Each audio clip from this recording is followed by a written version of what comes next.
Atuou por 11 anos no Ministério da Saúde, sendo 5 na unidade de epidemiologia do Programa Nacional de DST-AIDS.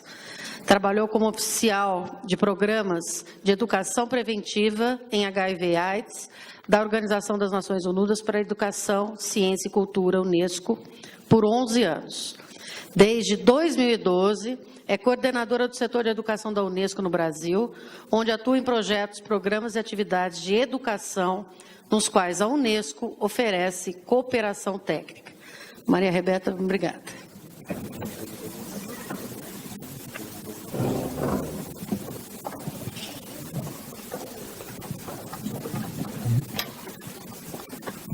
Obrigada. Boa tarde a todos. É com muito prazer que eu venho a Campinas, cidade da qual eu morei 7 anos e gosto muito.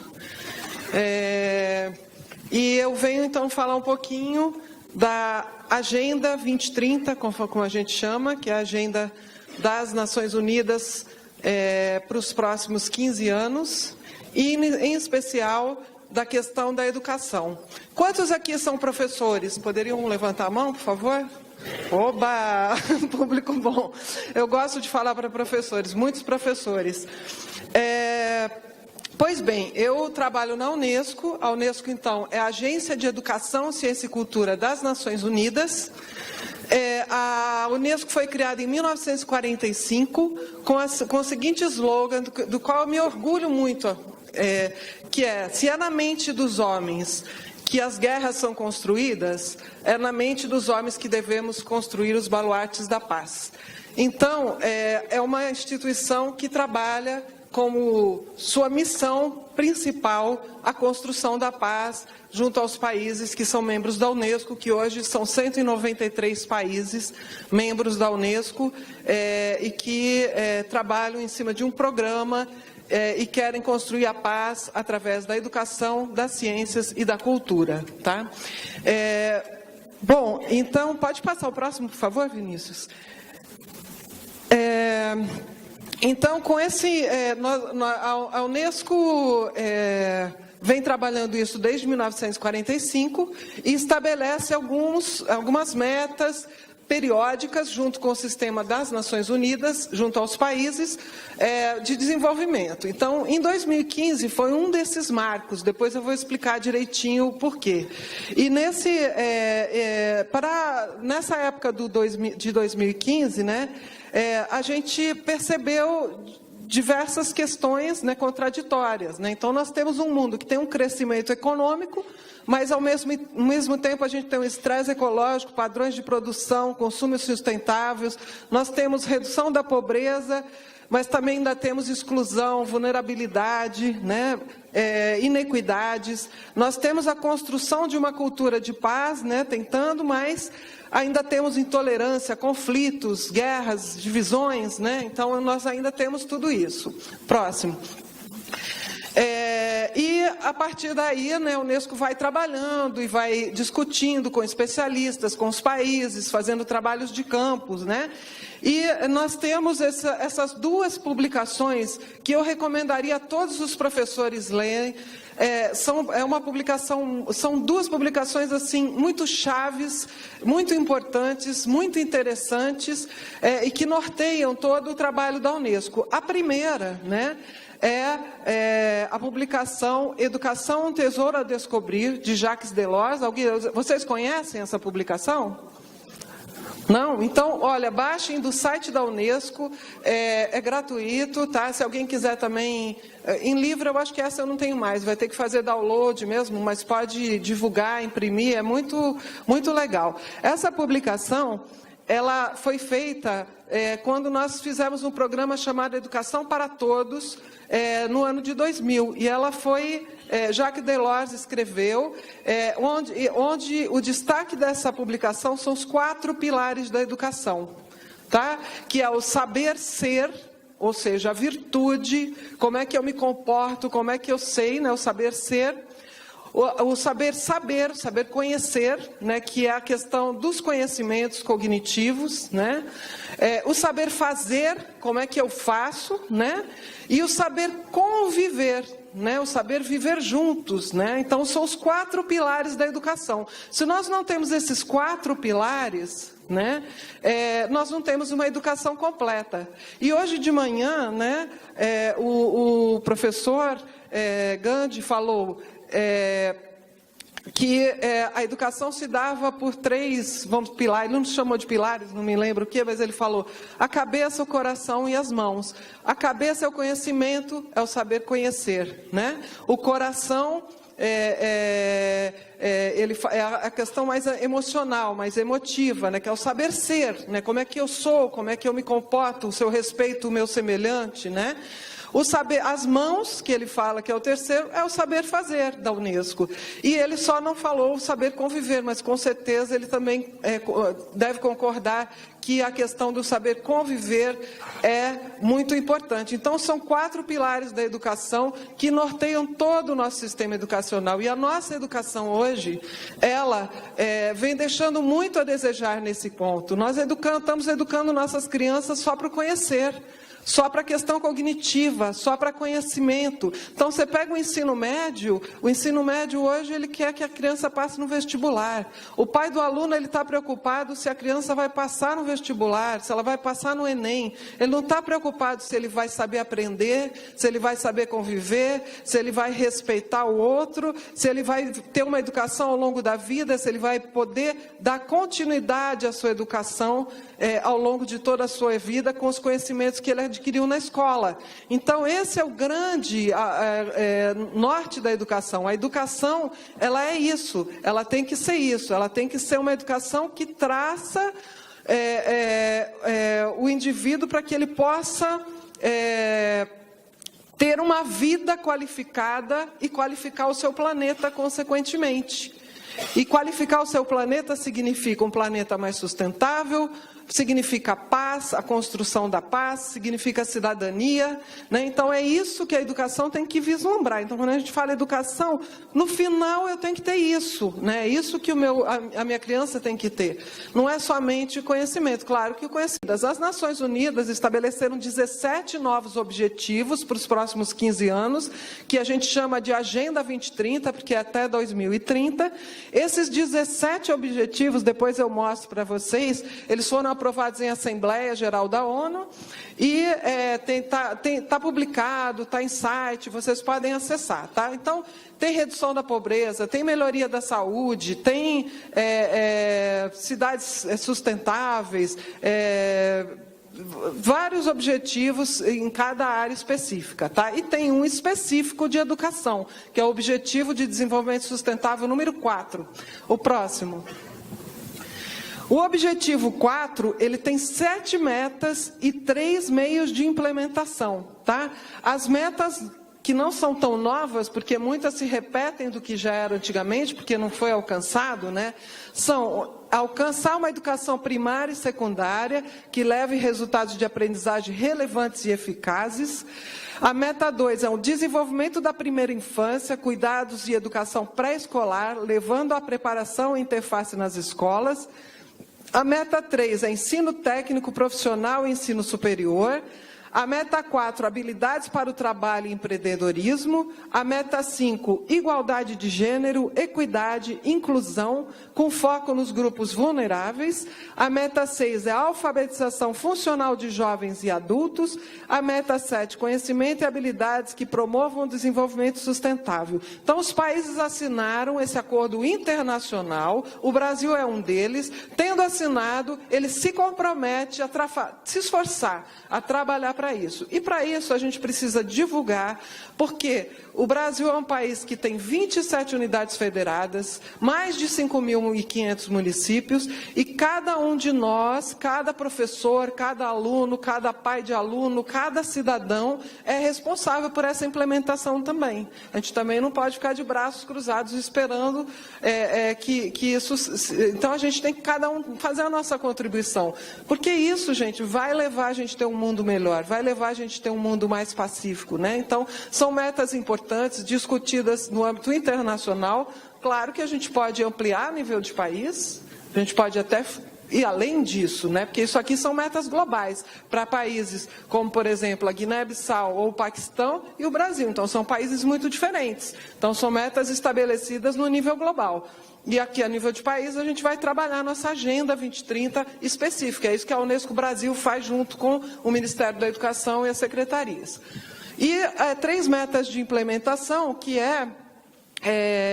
ambientes de aprendizagens eficazes, seguros, especialmente seguros, com boa infraestrutura, né?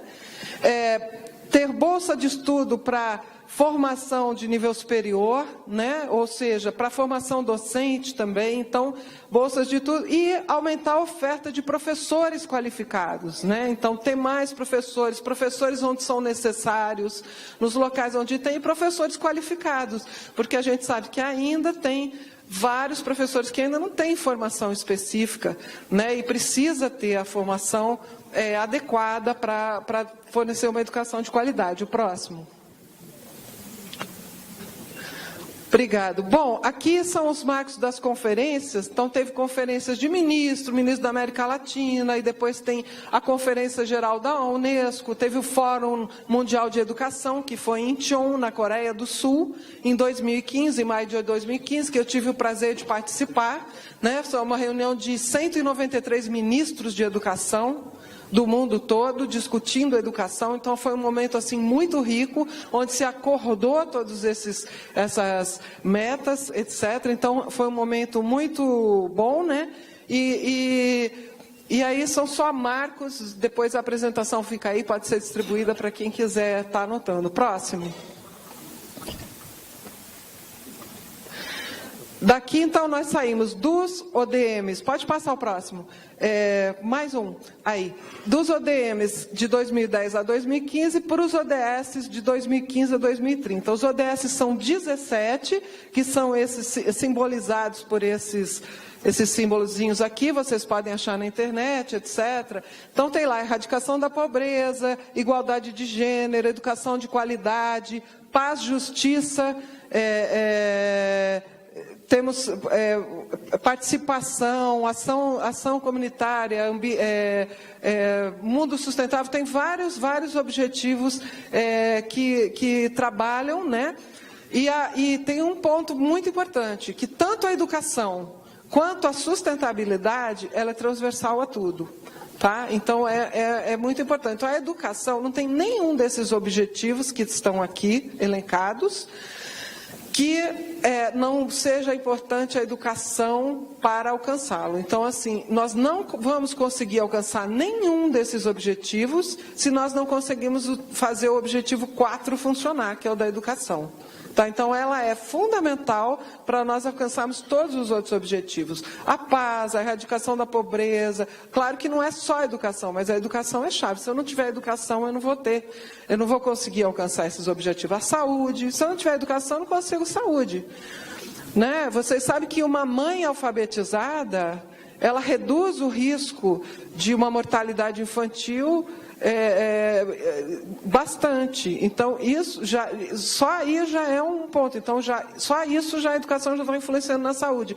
E todos os outros objetivos, a educação é fundamental para alcançar. Tá? Então, por isso, todo mundo vem trabalhando no sentido de nós podemos realmente alcançar aquelas 7 metas para poder ter todas essas outras coisas aqui, incluindo paz, não violência, mundo sustentável, e todas as outras, os outros objetivos. O próximo. Bom, aqui nós temos, então, algumas recomendações da Unesco sobre a educação para a compreensão entre os povos e a cooperação de paz e a educação relativa aos direitos humanos e liberdade fundamental. Né? Então, a educação deve enfatizar a inadmissibilidade do recurso à guerra ou uso da força e da violência com o propósito de repressão e deve levar cada pessoa a entender e assumir a responsabilidade pela manutenção da paz. É um pouco que foi falado aqui hoje de manhã, né? Que cada um tem que ter a sua responsabilidade. Né? O ODS 4, a meta 4.7, que é dentro da educação, ela é a promoção de uma cultura de paz e não violência, da cidadania global, da valorização de diversidade cultural e da contribuição da cultura para o desenvolvimento sustentável. Tá? A gente já tem algumas publicações sobre isso, depois eu vou mostrar. A gente tem um tema que é educação para a cidadania global, que é muito importante, que entra com esses temas. E aqui a gente deu destaque para o ODS 16, que é promover sociedades pacíficas e inclusivas para o desenvolvimento sustentável, proporcionar o acesso à justiça para todos e construir instituições eficazes, responsáveis e inclusivas em todos os níveis. Os ODS, gente, eu não vou ler todos, porque são 17, isso incumpridariria aqui, eu até tinha uma apresentação de cada um deles, mas se você só entrar na internet, vocês vão ter acesso a todos, tá? O próximo. Bom, a Agenda 2030, então, o objetivo 4, né, ele fala o seguinte, acesso nós temos que ter uma educação equitativa, inclusiva e de qualidade para todos ao longo da vida. Tá? Então, ele traz algumas palavrinhas-chave aí, inclusão, equidade, ao longo da vida, né, e para todos, tá? Então, assim, é bastante importante, tá? Aqui é um pouco do que eu já falei, do Jacques Delors, dos 4 pilares, né? Pode passar o próximo. E aqui é um documento também que está disponível também na internet para quem quiser baixar, que é o marco de ação que os ministros assinaram lá na Coreia do Sul, no Fórum Mundial de Educação. Tá? Então, esse documento sintetiza esse marco de ação, onde tem um detalhamento sobre o que deve ser feito, o que os ministros acordaram para a educação. Tem como estratégias indicativas política e planejamento, fortalecimento de sistemas educacionais, né, no caso, ensino, aprendizagem e currículo, desenvolvimento de capacidades e avaliação. Tá? Então, essas são as estratégias para a implementação dessa agenda. E, como abordagens estratégicas, fortalecer a legislação, políticas, planos e sistemas. Isso a gente já tem um pouco no Brasil fortalecido, como eu falei, pela LDB, pelo Plano Nacional de Educação. O que a gente precisa é o fazer, né? É botar realmente em prática, é fazer com que aquelas metas, por exemplo, as metas do PNE, nós já não estamos alcançando. Já teve metas que eram para ser alcançadas em 2016, infelizmente a gente não conseguiu, por diversos motivos, que temos que pensar quais, né? Talvez má gestão de recursos, falta de prioridade, entre outras questões, né? Então, a gente precisa pensar nessa questão, mas o marco legal, ele é importante, né? Então, tem países que não tem, precisa ter. Enfatizar a equidade, a inclusão e a igualdade de gênero, nesse quesito, o Brasil teve um retrocesso. Nós tínhamos já um trabalho relacionado a gênero, a sexualidade, essas questões nas escolas, e hoje nós não falamos mais disso, né? Pelo menos não temos mais uma política nacional que envolva essa questão. Então, hoje, se você tem um material que fala de gênero na escola, que fala de orientação sexual, que fala de sexualidade, ele é recolhido. Ministério da Saúde e Ministério da Educação recolheram materiais, porque esses materiais trabalhavam essas questões. Então, por que recolheram? Porque tem uma pressão política do Congresso Nacional, da bancada religiosa, que não é só evangélica, católica, da bancada religiosa, para que isso não chegue nas escolas. Isso é um retrocesso, porque uma das questões que nós temos que trabalhar os jovens é essa questão, né? A violência de gênero, ela existe, as nossas jovens engravidam e largam a escola. E isso é problema, porque elas não vão estudar, né? E como é que a gente lida com isso, né? A escola, ela tem que acolher essa jovem tem que estar dentro da escola, então a gente tem que saber essas questões. Então, esse ponto a gente precisa novamente retomar, né? O Brasil tinha um avanço, esse avanço realmente retrocedeu nessa questão relacionada a isso. Focar na qualidade e na aprendizagem, né? Isso é um outro ponto também que é bastante problemático para nós, né? Hoje o nosso sistema, ele não está tendo a qualidade desejada, tá? Pode ser que algumas escolas tenham qualidade, não estamos dizendo que são todas, né? Mas no geral, né? Quando a gente faz uma avaliação, os nossos jovens não aprendem. Eles estão dentro da escola, eles têm acesso. A gente universalizou a educação fundamental, mas eles não aprendem. Um percentual grande dos jovens não aprende. A gente está tendo crianças que saem, que estão na faculdade e não sabem ler. Não sabem entender o que leu, né? Quem aqui acha que tem jovem que não aprende? Levanta a mão para mim.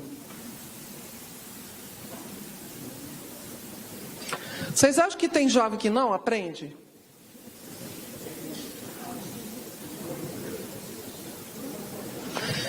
Bom, isso é uma pergunta, assim, aquela mito ou verdade que ele falou. Gente, todo jovem aprende. Eu levei um grupo de professores, nós levamos um grupo de professores, não me lembro se foi Suécia ou Finlândia, para um desses países. E um dos professores, que foi uns premiados, que a gente faz uma premiação e nós levamos. Eles perguntavam, eles falavam assim, fazendo um intercâmbio, né? Então ele perguntava para o professor lá do outro país, mas e se o jovem não aprende? E o professor falou assim, não, mas ele aprende. E o nosso professor teimava, mas e se ele não aprende? Gente, o jovem sempre aprende. O jovem sempre aprende. Ele é capaz de aprender. Todo jovem, por mais problemático que nós achamos que ele possa ser, ele sempre aprende, né? E é importante que a gente se convença disso. É importante que a gente se convença que ele sempre aprende. E se ele sempre aprende, se está acontecendo alguma coisa, ele não está dando os resultados que a gente esperava, a gente tem que mudar o método, a gente tem que ver quais são os problemas que estão rodeando aquele jovem e qual é onde ele está inserido, porque ele aprende, ele sempre aprende. Então a gente tem que tirar da cabeça que o jovem não aprende, porque ele sempre aprende. E nós temos que ver o porquê que a educação não está se dando da forma que a gente quer. Por que nós não estamos conseguindo chegar naquele jovem da forma como deveria? Né? Porque ele tem capacidade de aprender, que ele tem capacidade de aprender, ele tem. Então é importante que isso fique e que a gente se convença disso, tá? Já foi 3, falta 5, então já quase acabando.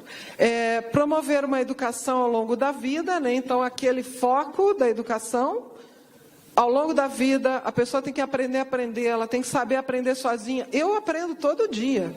Todo dia eu aprendo, ou é lendo, ou é conversando, ou é buscando informação. Então, as parcerias têm que ser feitas com outras secretarias, com as ONGs, com a comunidade, com os alunos, com os jovens, né? Os jovens têm que sempre estar envolvidos, têm que estar participando, né? E essa rede que a gente vai desenhar, é ela que vai nos levar à construção de uma paz, de uma rede de paz. É muito importante que, se a escola quer trabalhar a redução da violência e a construção da paz, nós precisamos trabalhar intersetorialmente, nós precisamos trabalhar em rede, tá? Isso é bastante importante. Expansão do acesso a todos os níveis de educação, em uma abordagem holística e ao longo da vida, baseada em princípios da educação como um direito humano básico e um bem público. Então, a questão da legislação, a implicação é que temos que ter legislação, reconhecimento, validação e acreditação da aprendizagem, financiamento, porque sem isso a gente não consegue ter, né? Não tem educação que diga que não custa nada. Custa sim, mas precisamos investir, porque tem que ser prioridade, o que é muito importante, é transformador, ela transforma vidas, e vidas valem, e nós temos que investir nisso. O próximo. Foco renovado em equidade, inclusão e igualdade de gênero, que as implicações são o diálogo e formulação inclusivos de política, estratégia direcionada para superar as desigualdades e várias outras implicações, né? Foco renovado na aquisição efetiva de competências básicas, aí a gente pode trabalhar a questão curricular, agora vocês vão ter uma nova base, vão ter que redesenhar o currículo do município, vão ter que redesenhar os planos pedagógicos das escolas todos os anos, né? Formação de professores, os professores têm que ser treinados nesses novos currículos, nas inovações que vão surgindo, em novos métodos, os jovens mudam, hoje os jovens são tecnológicos, tem uma nova forma de pensar, o professor tem que se preparar, a gente não pode ter, como dizem aí, um jovem do século XXI e a educação do século XIX, não é isso que falam da nossa educação? Então, a gente não pode ter isso, a gente tem que avançar, e para isso a gente tem que ir atrás de conhecimento, de informação, de tudo isso. E abordagem curricular que assegure alinhamento entre ensino, aprendizagem, conteúdos, métodos, formações e avaliação. Tá? É muito importante a gente ter avaliação logo da sala de aula. Eu estou lá vendo, por que aquele menino não aprendeu fração? Então, peraí, eu vou mudar meu jeito de ensinar, eu vou ver como é que eu vou fazer. Por que está tendo um bullying aqui entre os meus alunos? Peraí, eu vou fazer um bate-papo com eles sobre isso. Por que aquela aluna tomou cerveja, veio para a escola e veio meio bêbada para a escola? Eu vou sentar com ela e conversar. Tem que ter uma ação, gente, tem que ter uma ação imediata. Porque se a gente tampar os olhos para os problemas que a gente vê no dia a dia da escola,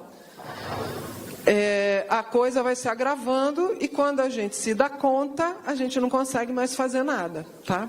Próximo, acho que agora acaba, viu? Essa última, que é a relevância da aprendizagem, tem algumas implicações, eu nem vou falar, porque para não... Depois vocês podem pegar a apresentação. Próximo. Deixa eu ver se acabou. Bom, e aqui a questão das parcerias, né? Então tem que ter uma ação no nível de país, tem que ter uma responsabilização mútua, já falei isso, que nós temos que trabalhar, né, integrados, parceria com várias entidades. Pode passar o próximo. Próximo. Aqui é só o da educação para a cidadania global, tá? Então aqui a Unesco tem essa publicação. Pode passar um, só tem um que eu quero passar? Pode passar mais um. Aqui. A educação para a cidadania global, ela é super importante para a construção da paz, né? Você ter jovens que estejam preparados, que sejam cidadãos globais, como a gente fala, né? Que é esse jovem que tem que sabe aprender, que tem educação ao longo da vida, que utiliza que teve os 4 pilares implementados na sua educação, né? E é uma educação para a cidadania global. Ela tem 3 dimensões. A dimensão cognitiva, que é a aquisição de conhecimento, compreensão, pensamento crítico sobre questões globais, regionais, nacionais, locais, né? Então tem essa parte. Para você ter uma educação para a cidadania global, você tem que ter essa dimensão cognitiva, a dimensão socioemocional, que é o saber ser, que a gente coloca, sentimento de pertencer à humanidade comum, que compartilha valores, responsabilidades, empatia, solidariedade, respeito às diferenças e à diversidade, que aqui a gente vai trabalhar as habilidades socioemocionais, né, autoestima. Como é que a gente baixa a bola de um jovem que é muito violento? Trabalhando essas habilidades socioemocionais. É um dos pontos que a gente deve trabalhar. E a dimensão comportamental, que é a verdinha ali que não está dando para enxergar direito, que é uma atuação efetiva e responsável em âmbito local, nacional e global por um mundo mais pacífico e sustentável. Tá? Então, essa é as 3 dimensões que eu queria colocar para vocês. Eu vou pular uns slides que não vai dar tempo. Pode passar o próximo. Aqui a educação para a cidadania global, ela é holística, a parte do diálogo, tem formação de valores, tá? Então, isso aqui é um quadro sobre a educação. Isso tudo vocês acham na publicação que está na internet, que chama Educação para a Cidadania Global, no site da Unesco, tá? O próximo. E aqui fala mais também da educação para a cidadania global. O próximo. Pode passar, porque são publicações que eu ia divulgar para vocês, tá? Mas vocês entrem lá, brasilia.unesco.org, e vocês podem acessar essas publicações. Educação para a Cidadania Global, Educação para o Desenvolvimento Sustentável, os Objetivos de Desenvolvimento Sustentável, o Marco de Ação de Incheon, tá? E seria isso. Eu estou disposta a responder perguntas, agradeço bastante e repito, nós só vamos conseguir alcançar um mundo pacífico se nós tivermos uma educação inclusiva, equitativa, de qualidade ao longo da vida para todos, tá? Muito obrigada.